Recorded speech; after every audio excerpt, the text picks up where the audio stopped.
Hope everybody has been having a good week. Welcome to Midweek Mindfulness. Again, as always, the deepest gratitude to both Leah Downey as well as UR Alumni Relations for making this possible. So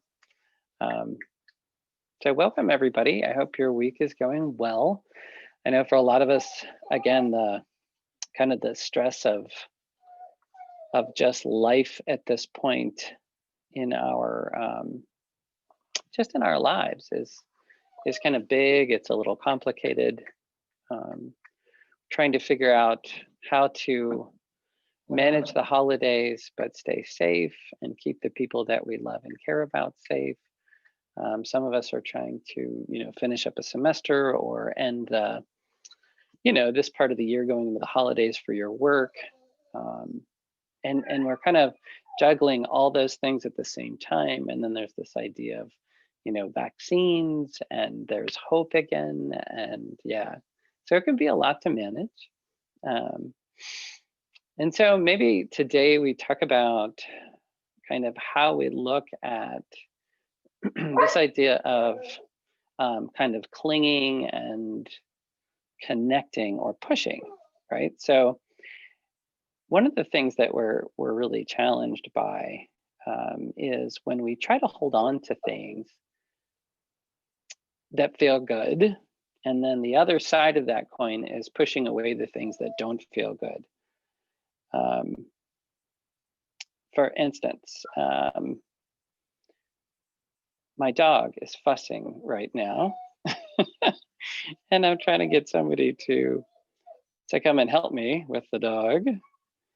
But it's because, right, there's this connection to the dog and the dog's needs. And so in this moment, that fussing is something I want to push away. And I'm noticing inside myself right now the desire for the dog to not be a dog, right? To conform to the wishes that I have.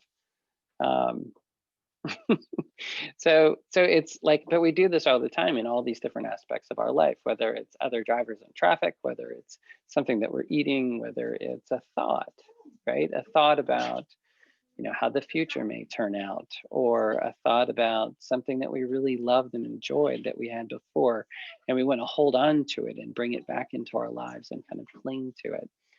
And the challenge is that in both of those scenarios, we're not connected in the present moment. We're not actually connected to what's happening right now, right? So when we are clinging to something that we enjoy, it changes our relationship with it. So say, for instance, you have a favorite dessert, right? So you've had it before, and that's why it's your favorite. You really, really like it.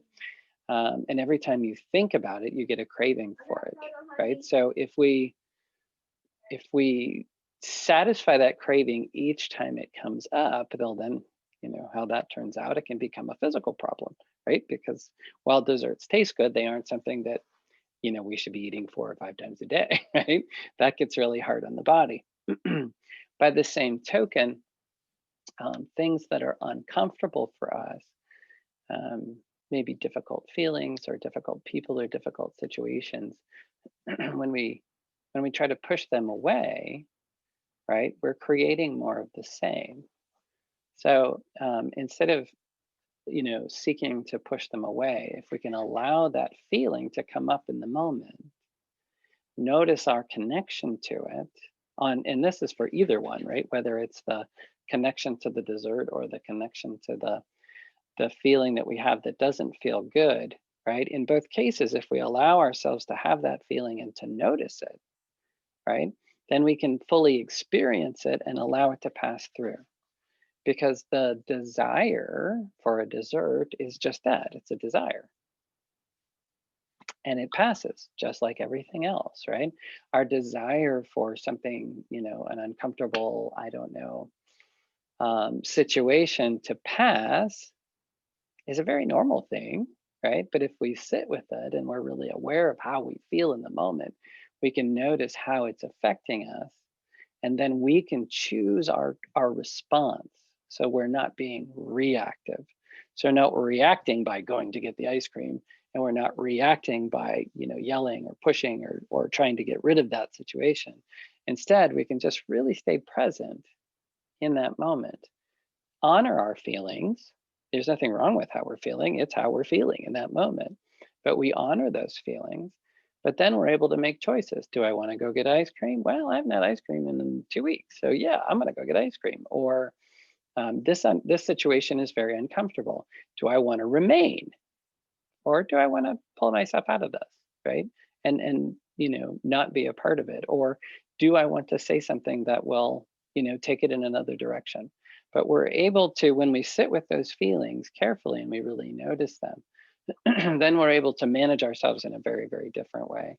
And of course, as all things, that takes practice, right? So, but this is in Theravada Buddhism, which is the foundation of Vipassana, or the origin of this type of meditation that we practice, which is just awareness and insight meditation.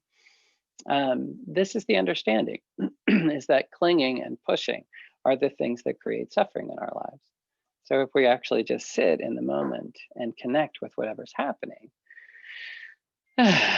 it's not that we don't experience the feelings that we experience, but we don't experience the mental suffering that comes with it. Right? So too much of a good thing can become an addiction or some other problem that comes out of that.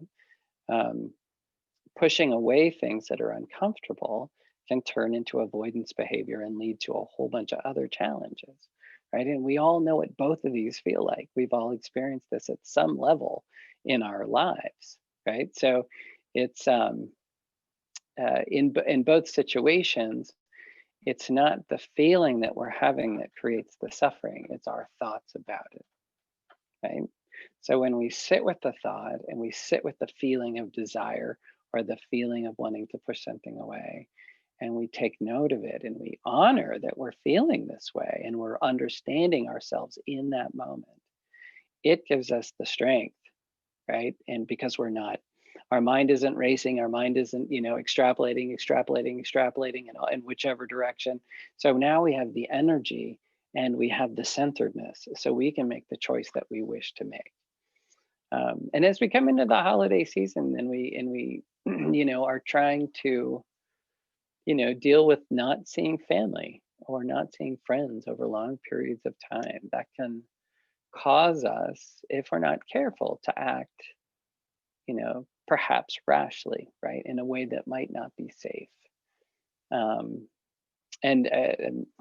as culpable of this as anybody else. It's we were in a restaurant. I think I told y'all about this, but we were in a restaurant and there was a woman who had a seizure on the floor next to our table. She just dropped to the floor. So I immediately just put my hand under her back and, just took care of her in that moment as best I could. And then she was up and she was on about her way. But I totally forgot my mask in that moment, endangering possibly me or her, because I hadn't been mindful when that happened. So when you're thinking about, right, your practice and how you're taking it into the holidays, it's a wonderful time to practice, especially if you're thinking about or being around or even connecting over Zoom with family, because they're the ones that elicit the strongest response. Like, we really want to see them because we're so happy to see them, but they also know how to press our buttons, right? So they have kind of both of those effects. And so they offer us this really beautiful opportunity to connect really deeply with ourselves and understand who we are in those moments, and allow us to then take that breath, honor that feeling within ourselves, and then make a choice, right? So they can't push your buttons anymore, or we can, withstand the sadness at missing our loved ones, or, being, restricted to maybe phone calls or Zooming or some other means of communication in order to keep them as well as us safe. So again, it always comes back to the practice and the day and maintaining ourselves in this moment. So why don't we get into our meditation positions? You'll notice I'm in a different place today. I'm painting all the woodwork downstairs, so our downstairs living room is off limits today. So I'm in more of my workspace. So go ahead and get into your meditation position. Let your back sit tall. Let your head balance on top of your spine if that's comfortable for you. And if it's not, it's always perfectly okay to relax or to lay back or, do whatever feels best and honor where your body is in this moment. So I'm going to go ahead and start us with a bell.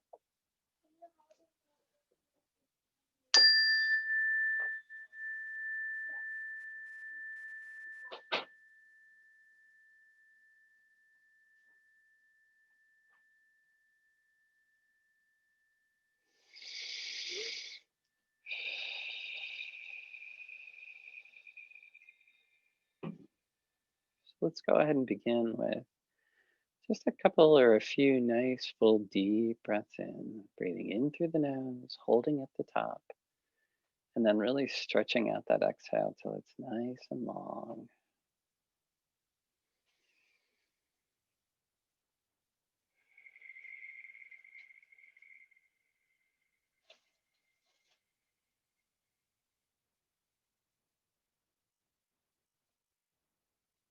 As you breathe in, breathing down deep, stretching that diaphragm out, creating that space for the lungs to expand. Downward, downward, downward, really opening up our body so we can breathe in nice and slowly and to a level that's comfortable for us. And then pause to just notice the feeling of the full lungs, feeling of all that oxygen and nitrogen just flowing through our bodies, feeding us, nurturing us. And then that extra long, slow exhale out, just noticing how it relaxes our physical bodies.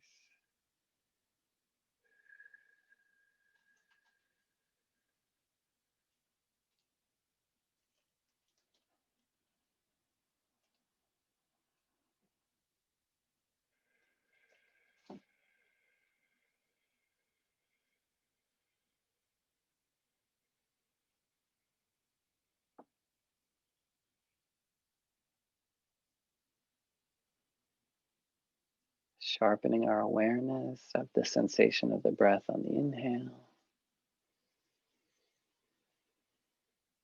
And relaxing any part of the body that happens to be holding tension on the exhale.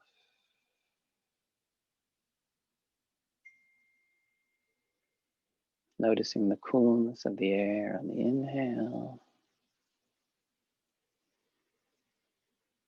And letting your jaw or your shoulders just get heavy on the exhale.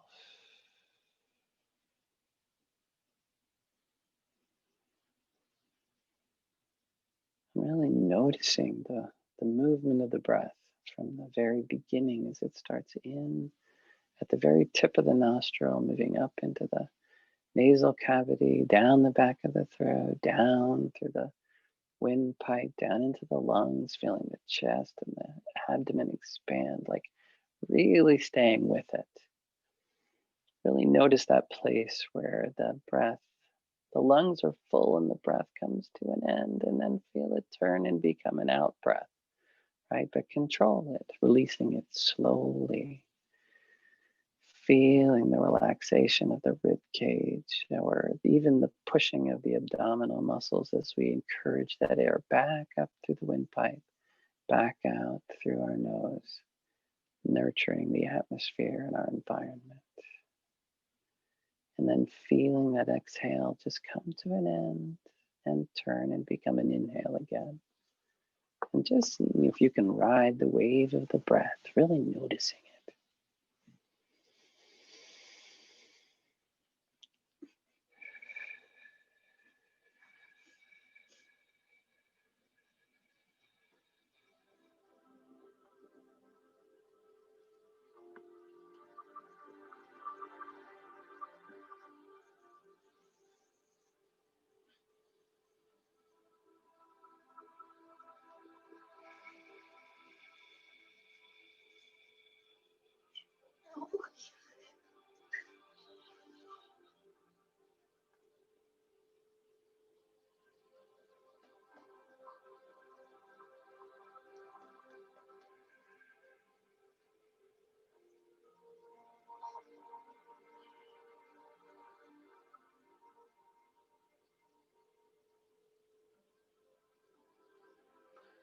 And anytime noises from the environment or thoughts or feelings come into your experience, take note of them.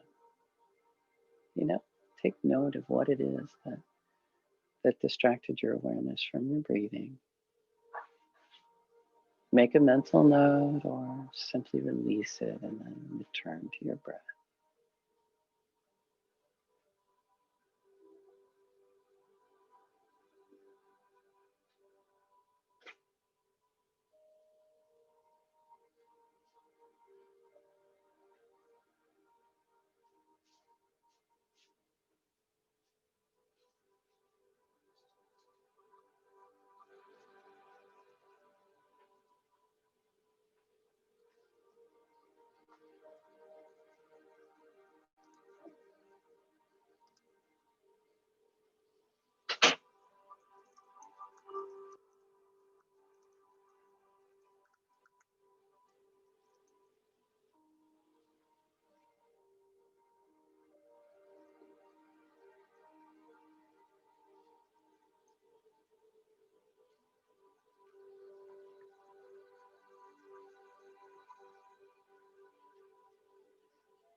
You may notice a mental curiosity about staying with the breath and really connecting to it.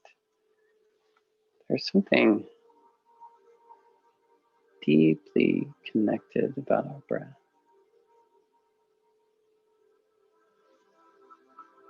In the ancient world, the breath and the spirit were connected.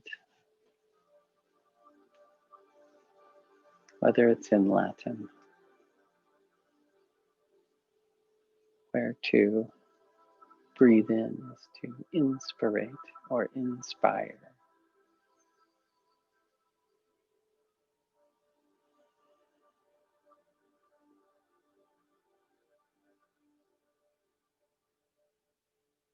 Or in Hebrew, where the word for breath is ruach, which is also the spirit of God, the spirit of the universe, of people.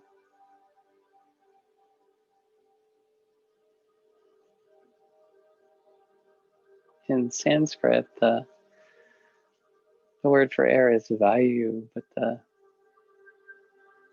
the word vata literally means to blow, to be blown.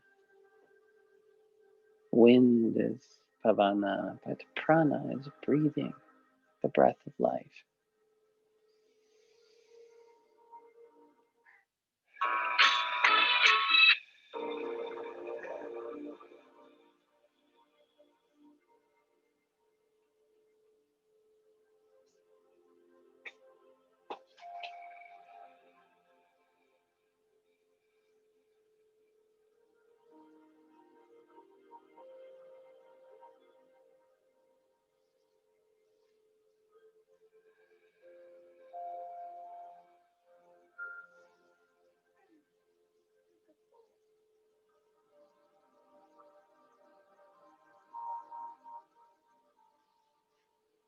And as you continue to breathe, play with the movement of the breath. And taking lots of nice deep breaths. So maybe try letting it become more gentle and more shallow. Even letting it come all the way down to where you can barely notice your breathing.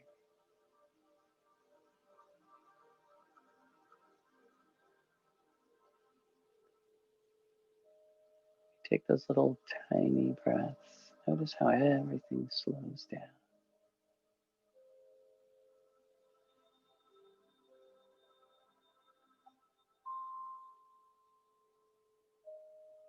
How your body and your mind become still.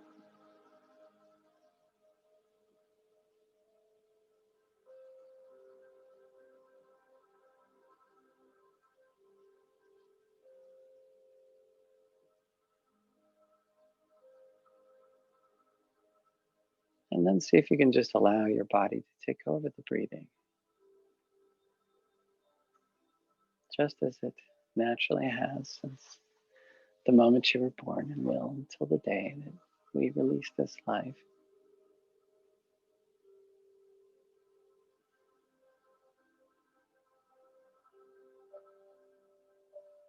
Trusting the evolution of the body,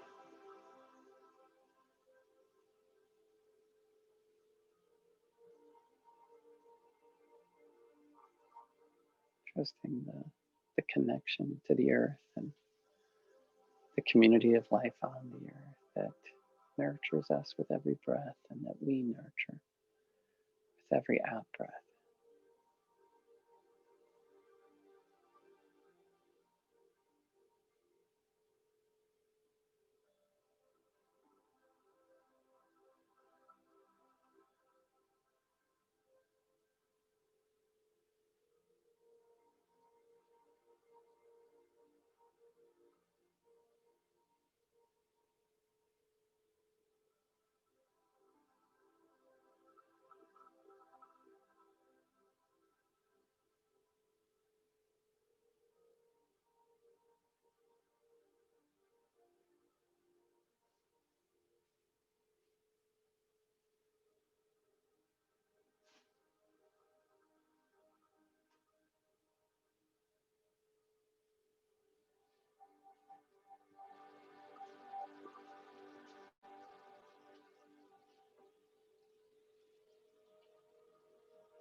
And as always, when thoughts come into the mind or feelings begin to come up, we want to honor those.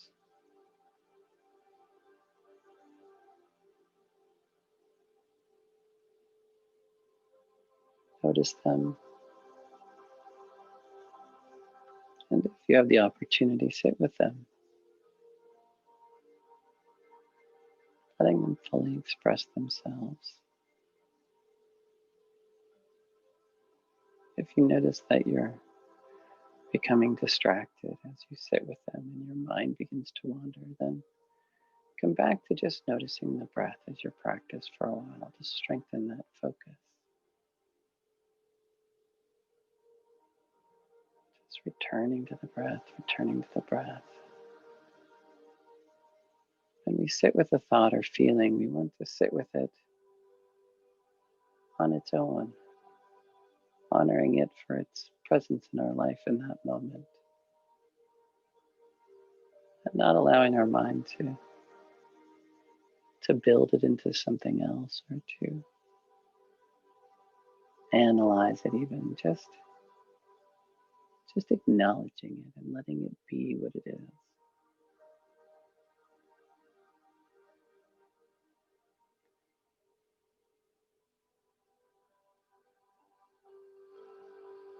And again, if that feels hard, then just come back to the breath, back to the breathing.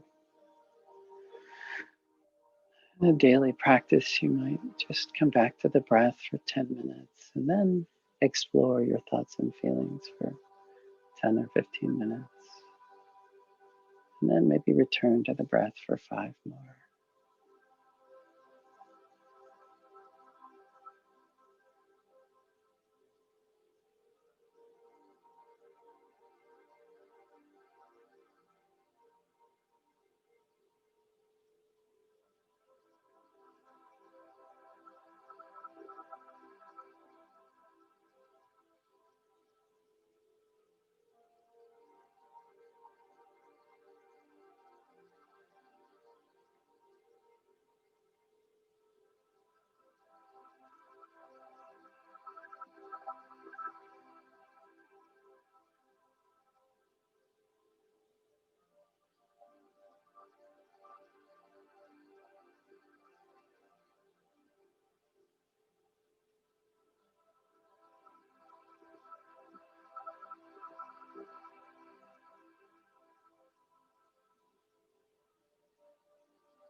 And when you notice the clinging or the pushing away that's happening,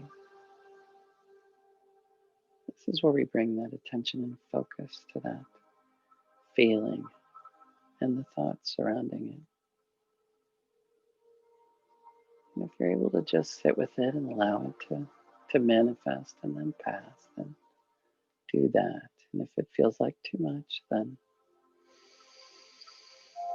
really use your breath to self-soothe, to calm your body. And allow it to come back into homeostasis so that we can then manage the thoughts and feelings more easily.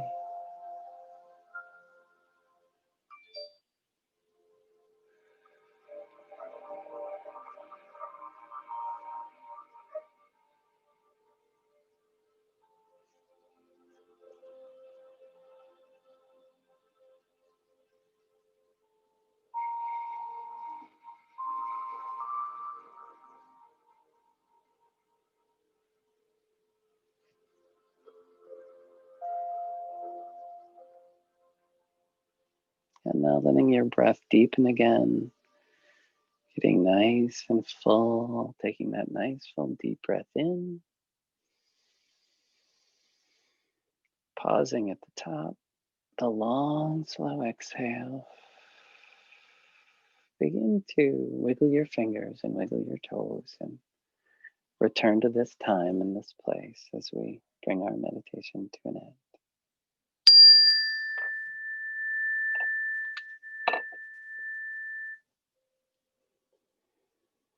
So thank you, everyone. It's great to see everybody in Midweek Mindfulness. As always, I'm always grateful for your presence. So thank you again. And of course, to Leah Downey and the ER Alumni Relations for our ongoing chance to meet and to practice. So take good care, and I'll see everybody next week.